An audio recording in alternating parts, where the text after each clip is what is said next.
Hello दोस्तों, आपका अपने यूट्यूब चैनल ए सुखदेश गुरु में स्वागत है। आज हम 11th क्लास के हिंदी साहित्य के पेपर के बारे में बात करेंगे। ये आपका पेपर पूरे 80 नंबर का है। आपका पहला जो प्रश्न आया है वह गंधांश से आया है। आपको इसको पूरा पढ़ के इन क्वेश्चनों के आंसर देने हैं। आपका तीसरे में है दे, चौथे में ए,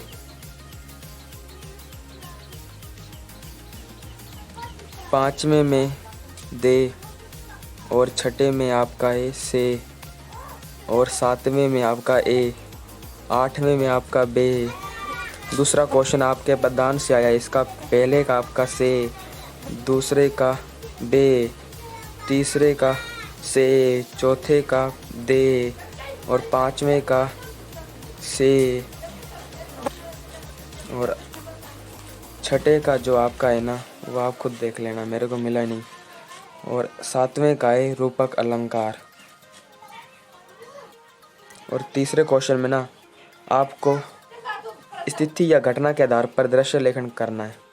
ये दी में मुख्यमंत्री होता और या फिर अथवा में है भयंकर बाढ़ का दृश्य। आपका चौथा क्वेश्चन जो है ना, या तो आपको सेवरत लिखना है या आपको ना सीकर में ना गर्मी होने पर ना पेयजल समुचित कराने को कलेक्टर को एक पत्र लिखना है। और पाँचवा में डायरी लेखन विद्यार्थियों के लिए किस प्रकार उपयोगी है। और छठा है पटकथा लेखन क्या है। सातवां है कार्यालयों में मीटिंग से पूर्व की जो रूपरेखा तैयार की जाती है उसे क्या कहा जाता है, कार्यसूची कहते हैं उसे। और आठवां आपको ना प्रतिवेदन लिखना है अथवा में या फिर आपको एक प्रेस विज्ञप्ति लिखना है वृक्षारोपण में।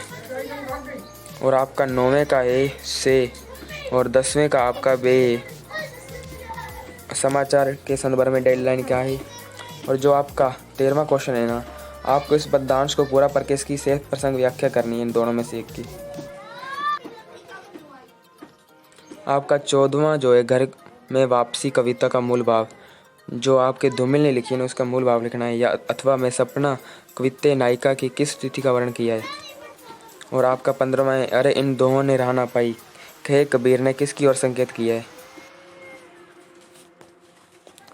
और 16वां है खेल में कौन अपनी हार नहीं मानता, श्री कृष्ण। और 7वां इसको ना काव्य सौंदर्य लिखना है। और 18वें का इसमें आपको शिल्प सौंदर्य लिखना है। और 15वां जो आपका गंधांश से है इसकी से प्रसंज्ञा की व्याख्या करनी है। 20 में ना ज्योतिबा फुले की जो स्त्री शिक्षा के बारे में लिखना है। और 22वां जो है ना दोपहर का भोजन कहानी का मुख्य पात्र कौन था, सिद्धेश्वरी।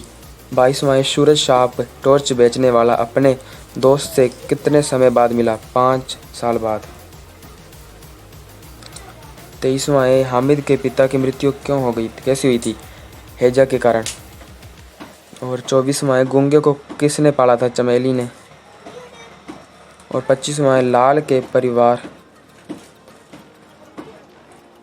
परिवार में उसका अलावा और कौन था, जानकी। और 26वां है महादेवी वर्मा या फिर अमरकांत में किसी में से एक का साहित्य परिचय देना है। और 27वां है आपको इन चारों क्वेश्चनों में से 3 करने हैं। और 28वां है अंडे के छिलके पाठ की विद्या क्या है। और 29वां है शरद के पिता का नाम क्या था, मोतीलाल। और 30वां है आवारा मसीहा के लेखक कौन थे, विष्णु प्रभाकर।